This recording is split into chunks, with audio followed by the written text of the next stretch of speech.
नमस्कार, आप देख रहे हैं खबर दमदार। आपके साथ मैं हूं अमित गर्ग शुक्ला। शुरुआत करते हैं बड़ी खबर के साथ जो लखनऊ से है। यहां ठाकुरगंज में मॉर्निंग वॉक पर निकले बुजुर्ग से चेन लूट ली गई। चेन लूटने का सीसीटीवी फुटेज अब सामने आया है, जिसमें दो बदमाश साफ तौर पर बुजुर्ग से चेन लूटते हुए दिखाई दे रहे हैं। दोनों के बीच काफी देर तक छीना झपटी होती रही, जिसमें बुजुर्ग को चोट भी आ गई। उसके बाद दोनों बदमाश वहां से फरार हो गए। लखनऊ की तस्वीरें आप देखिए। बुजुर्ग के साथ यहां पर लूटपाट की गई है। इन दोनों बदमाशों ने उनकी चेन लूट ली है। बताया जा रहा है कि मॉर्निंग वॉक करने के लिए निकले थे बुजुर्ग और इसी दौरान इनके साथ ये लूटपाट हुई है। संवाददाता ऋषभ मणि हमारे साथ जुड़ चुके हैं। ऋषभ, क्या जानकारी है?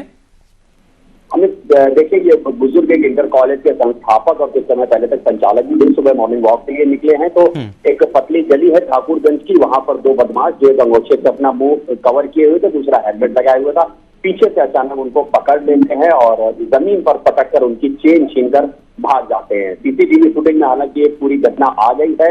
इस फुटेज को सारे पुलिस थानों में बांट दिया गया है। पुलिस के पास जो अपराधियों की डिटेल्स रहती है उसका मिलान किया जा रहा है।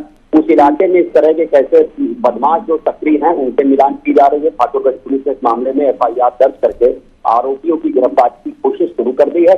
लेकिन ये तस्वीर जरूर जाहिर कर देती है कि किस तरह से राजधानी लखनऊ में बेखौफ बदमाश, उनके हौसले बुलंद। अमित, शुक्रिया आपका हमारे साथ जुड़ने के लिए ऋषभ और जानकारी हम तक पहुंचाने के लिए। और अब खबर प्रतापगढ़ से। यहां पर महेशगंज एसओ और एक युवक के बीच हो रही बातचीत का एक ऑडियो वायरल हो रहा है, जिसमें एसओ युवक को भद्दी भद्दी गालियां दे रहे हैं। यहां तक कि युवक को गोली से मारने की धमकी भी दे रहा है। सोशल मीडिया पर यह ऑडियो वायरल हो चुका है। हालांकि न्यूज 18 इस ऑडियो की पुष्टि नहीं करता है। तो रंगबाजी कम नहीं हो रही है ना? नहीं साहब, जब मतलब सूचना मिले एक मुकदमा लिखवा दिए तो वो हीरो हो गए हो। क्या रंगबाजी कर रहे हैं सर? ले लाठी तो ले मार देंगे। तो रंगबाजी कम नहीं हो रही है ना? नहीं साहब, जब रंगबाजी मतलब सूचना मिले एक। और अब खबर मेरठ से, जहां पर थाना नौचंदी में पुलिस और बदमाशों के बीच मुठभेड़ हो गई। इस मुठभेड़ में पुलिस ने राहिल नाम के बदमाश को गिरफ्तार कर लिया। एक बदमाश जमशेद मौके से फरार हो गया है। पुलिस के मुताबिक मौके से 3 पिस्टल और 50 कारतूस मिले हैं। फिलहाल गिरफ्तार बदमाशों से पुलिस अब पूछताछ कर रही है, ताकि फरार बदमाश के बारे में सुराग मिल पाए।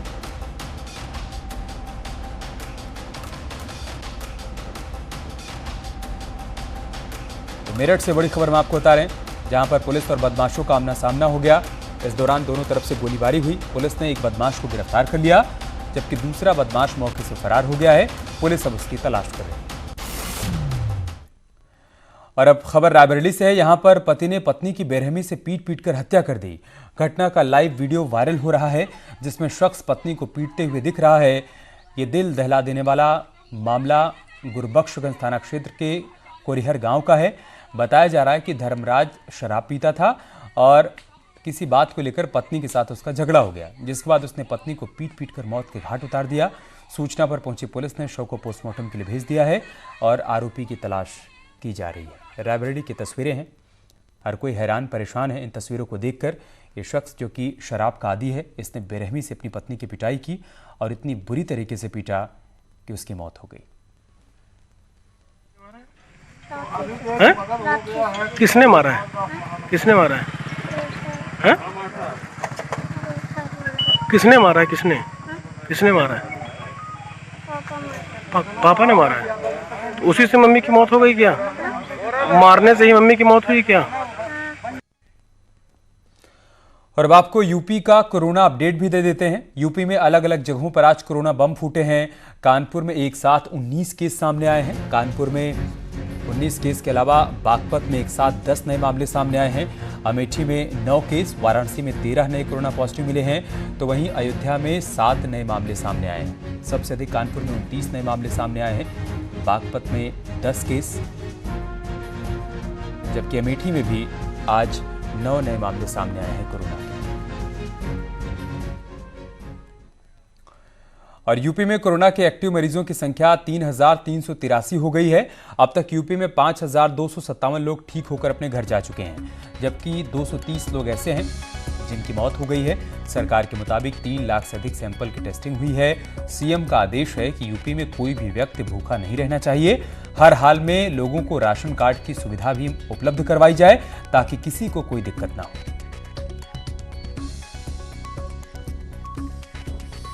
आप सबों से मेरा अनुरोध है कि अगर आप में कोई लक्षण आए और अगर आपको लगता है बुखार है, घर में कोई मीटर है उससे आप जांच कर लें, और अगर आपको बुखार है तो तत्काल सलाह लीजिए। अगर आपको खांसी हो रही है बार बार, अगर आपके सांस फूल रही है, सलाह लीजिए। और आप हमारे हेल्पलाइन नंबर 1800 180 51 45 पर भी फोन करके सलाह ले सकते हैं। दूरस्थ प्रदेशों से भी उत्तर प्रदेश ने रेल विभाग के माध्यम से निशुल्क व्यवस्था हर व्यक्ति की वो की है जो हमारे प्रदेश आने के लिए इच्छुक है। केरल से भी, तमिलनाडु से भी, कर्नाटक से भी ट्रेन आ रही हैं। तो हम प्रदेश का ये पूरा संकल्प है, मुख्यमंत्री जी का आदेश है कि किसी भी आदमी को जो भी जहां भी हो उसको लाने में कोई हमारे तरफ से कसर नहीं होनी चाहिए। सीएम योगी ने टीम 11 के साथ बैठक की जिसमें प्रवासी कामगार स्वास्थ्य सुविधाओं को लेकर समीक्षा हुई। इस दौरान अधिकारियों ने बताया कि यूपी में अब तक 4,85,00,000 से अधिक लोगों की मेडिकल स्क्रीनिंग हो चुकी है, जबकि 78,86,000 से अधिक घरों में जांच के लिए मेडिकल टीमें पहुंची हैं। आशा बहुएं भी घर घर जाकर मेडिकल जांच कर रही हैं। सीएम योगी ने हर ग्राम पंचायतों और हर वार्ड में निगरानी समितियां बनाई हैं जो मेडिकल स्क्रीनिंग में भी सरकार की मदद कर रहे हैं।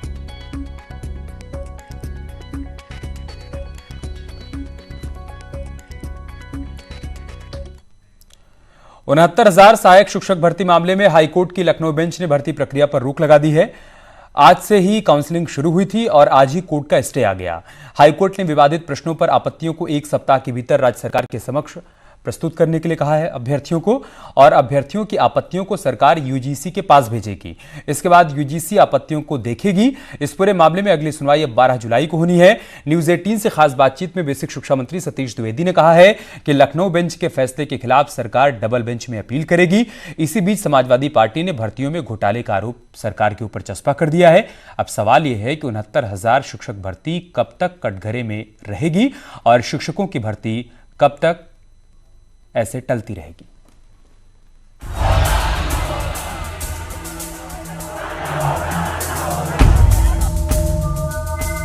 69,000 सहायक शिक्षक भर्ती मामले में यूपी सरकार को झटका। हाईकोर्ट लखनऊ बेंच ने भर्ती प्रक्रिया पर लगाई रोक। 8 मई 2020 को जारी हुई आंसर शीट के 4 प्रश्नों को लेकर दाखिल हुई थी कई याचिकाएं।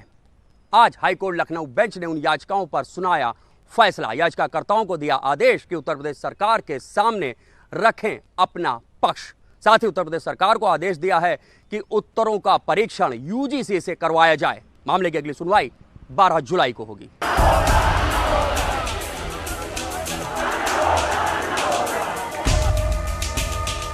न्यायालय ने कह दिया था कि हम कल सुनाएंगे अपना फैसला, तो सरकार को इतनी जल्दी क्या थी? तो सरकार कहीं न कहीं इस भर्ती में घपला कर रही थी, इसलिए न्यायालय की भी नहीं सुन रही है। अब एक बार मेरिट में जो आ गया है, जिसने अपने आप को देख लिया है कि वो टीचर हो गया है, अब जब आंसर शीट ठीक होगी, 1-2 नंबर बदलेंगे तो पूरी मेरिट बदलेगी। जब पूरी मेरिट बदलेगी तो फिर सबके लिए एक चुनौती होगी।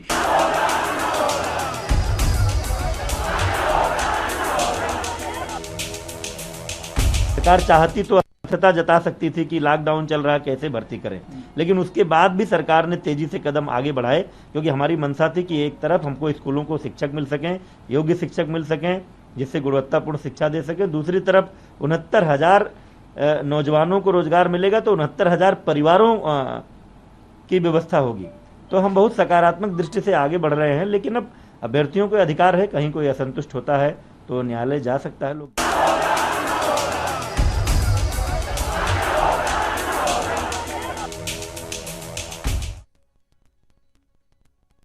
वहीं कांग्रेस महासचिव प्रियंका गांधी ने ट्वीट कर सरकार पर निशाना साधा है। प्रियंका ने ट्वीट में लिखा है, एक बार फिर से उत्तर प्रदेश के युवाओं के सपनों पर ग्रहण लग गया। यूपी की सरकार की अव्यवस्था के चलते तमाम भर्तियां कोर्ट में अटकी हैं।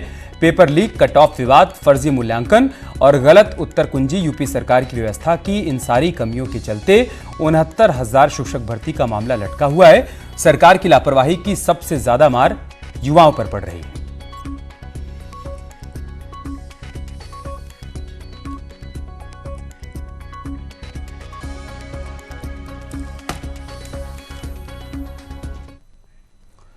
यूपी बोर्ड के परीक्षार्थियों के लिए बड़ी खबर है। बोर्ड की कॉपियों की जांच लगभग पूरी हो गई है और 25 या 27 जून के बीच परीक्षा का रिजल्ट आ जाएगा। इसी को लेकर हमारी सहयोगी रंजना ने डिप्टी सीएम दिनेश शर्मा से बातचीत की है। आइए आपको दिखाते हैं। सारे जो मास्क लगाने के बाद जो सारे नियम थे उनका अनुपालन करते हुए कॉपी को चेक कराया है और मुझे खुशी है ये बताते हुए कि जून के अंतिम सप्ताह में 25 से 27 के आसपास हमारा परीक्षा फल 25, 26, 27 में किसी दिन भी परीक्षा फल आ सकता है। स्कूल खुलने की जो बातें हैं, क्योंकि अब बच्चों को ऑनलाइन तो आप लोग एजुकेट कर रहे हैं, लेकिन स्कूल जाने के लिए भी बच्चे बेचैन हैं। लॉकडाउन भी समाप्ति की ओर है, तो ऐसे में क्या उम्मीद की जाए कि स्कूल कब तक खुलेगा? देखिए, अभी तो ये जल्दबाजी है कहना, लेकिन हम लोगों की कोशिश जुलाई में खोलने की है। बच्चों की सुरक्षा कोरोना काल में बहुत ही इम्पोर्टेंट है, इसलिए स्कूल उसके हिसाब से डिसीजन होगा कि कब खुलेंगे। हो सकता है जुलाई में खोले जाएं स्थितियों को देखते हुए, और जो यूपी बोर्ड के जो परीक्षार्थी हैं वो भी खुश हो जाएं, क्योंकि डिप्टी सीएम कह रहे हैं कि 25 से 27 जून के बीच में परिणाम आ जाएगा। टेंटेटिव 27 जून ही रखा जा सकता है। तो इस तरह से एक खुशखबरी है विद्यार्थियों के लिए भी, जो खुद deputy CM doctor Dinesh Sharma दे रहे हैं। कैमरामैन मनोज शाही के साथ रंजना, न्यूज 18 लखनऊ। किसानों के लिए मोदी सरकार के बड़े फैसले की, जिसके बाद किसानों को अपनी फसल बेचने की आजादी मिल गई है। सरकार ने एक राष्ट्र एक बाजार को मंजूरी दे दी है। पहले किसानों को सिर्फ एग्रीकल्चर प्रोडक्ट मार्केट कमेटी की मंडियों में ही अपनी फसल बेचनी होती थी। कैबिनेट के फैसले के बाद किसानों के सामने यह मजबूरी खत्म हो गई है। अब किसान को जहां भी उसकी फसल के ज्यादा दाम मिलेंगे वहां जाकर वो अपनी फसल को बेच सकता है। इसके लिए एसेंशियल कमोडिटीज एक्ट 1955 में संशोधन किया गया है।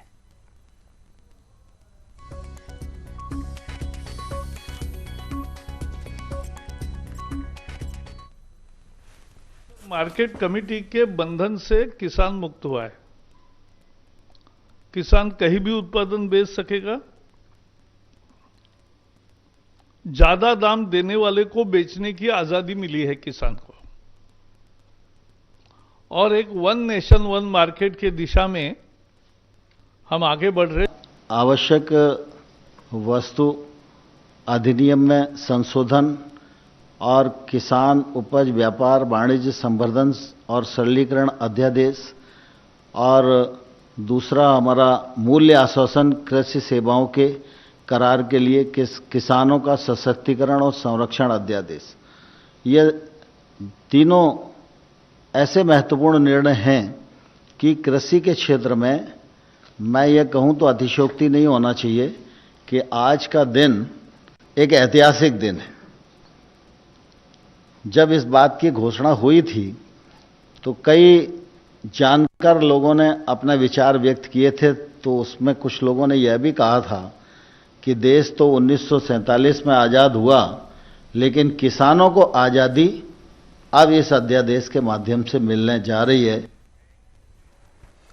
राम मंदिर पर पाकिस्तान की बौखलाहट पर राजनाथ सिंह ने कहा है कि पाकिस्तान को चिंता करने की जरूरत नहीं है, भारत में सब कुछ ठीक ठाक चल रहा है। ऐसा रक्षा मंत्री जी, हम मोदी सरकार के 1 साल पे भी बात कर रहे हैं।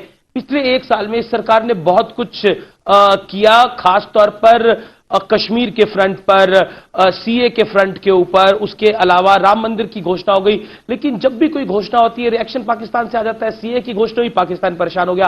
राम मंदिर की नींव रखी गई, पाकिस्तान के विदेश मंत्रालय ने चिट्ठी निकाल दी कि कैसे राम मंदिर बनवा सकते हैं ये लोग।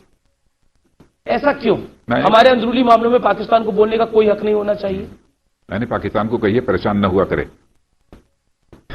यह सब जो कुछ भी हो रहा है भारत में, उसको देखकर तो उसे खुशी होनी चाहिए कि भारत हमारा पड़ोसी देश है, उसमें सारी पाकिस्तान का क्या लेना देना? बहुत पुरानी समस्याओं का समाधान हो रहा है।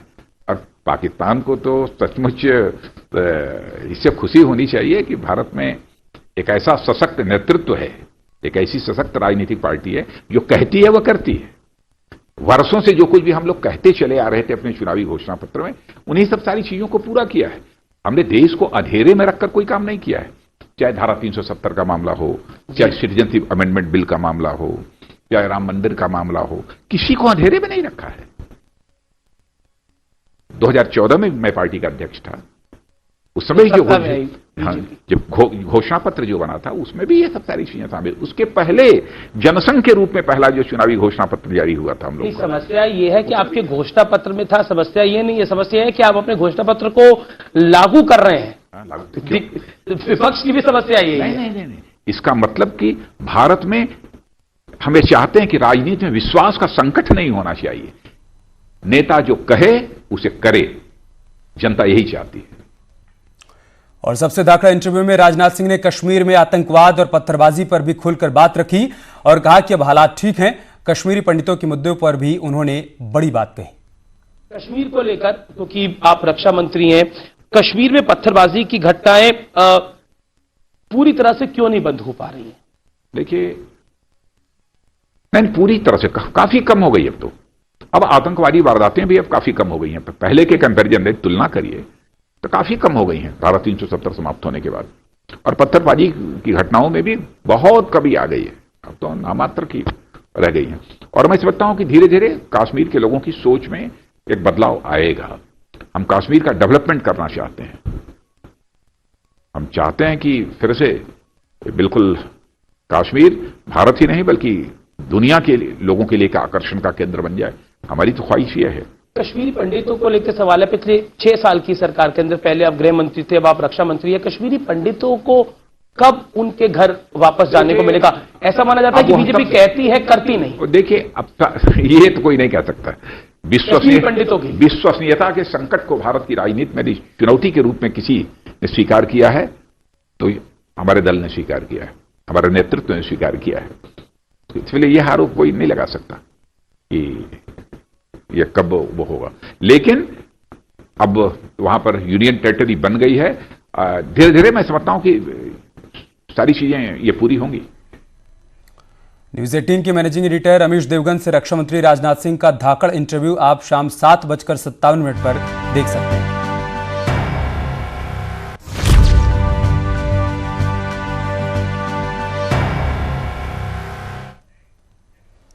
दुनिया भर में कोरोना संकट के दौरान चीन पर अविश्वास बढ़ा है। अमेरिकी और चीन के बीच तो कोरोना की वजह से रिश्तों में इतनी तल्खी आ गई है कि राष्ट्रपति डोनाल्ड ट्रंप कोरोना फैलाने में चीन की भूमिका की जांच कराना चाहते हैं। सीमा पर चीनी सेना उकसाने वाली हरकतों से अब भारत में चीनी सामान के बहिष्कार की मांग भी जोर पकड़ रही है। ऐसे में आप क्या सोचते हैं? क्या चीन पर भरोसा किया जा सकता है? क्या आप चीनी सामान का बहिष्कार करेंगे? और ट्रंप और जिनपिंग में आपको कौन पसंद है? हमें बताइए, आप चीन और दुनिया में उसकी हैसियत के बारे में क्या सोचते हैं? इसके लिए हमारे पोल में हिस्सा लें।